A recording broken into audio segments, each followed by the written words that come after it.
Meron po kaming panukalang batas na lahat po ng households na kumukonsumo ng 200 kilowatt hours pababa, dapat na po nating ilibre lahat yun. Hindi po kayo makasagot.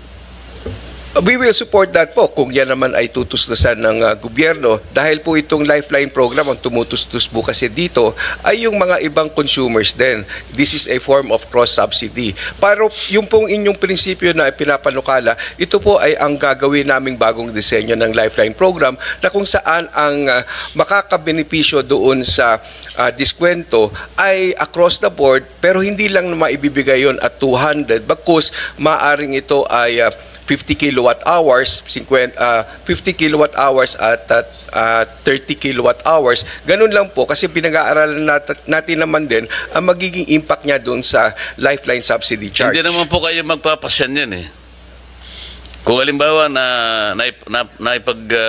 naipasyan ng Kongreso na ito ang maging panuntunan natin, 200 kilowatt hours parang subsidy na po sa lahat na. Yun po kasi ay talagang makakatulong sa marginalized sector ng ating bansa. Siyempre po, isa-subsidize ng gobyerno yun eh. Tingnan po ninyo, ang philosophy po behind that is napakarami ng binibigay nating mga subsidies ngayon. Lalo na nakaraang eleksyon, meron kayong AKAP, meron kayong AX, meron kayong TUPAD, meron kayong MAIP, bukod pa dun sa 4Ps. Alam po ba nyo kung magkano yon ang total for this year? 194 billion pesos. Pero wala namang record kung kanino napunta yon at kung paano nagkaroon ng transformation sa lahat ng mga mahihirap nating kababayan.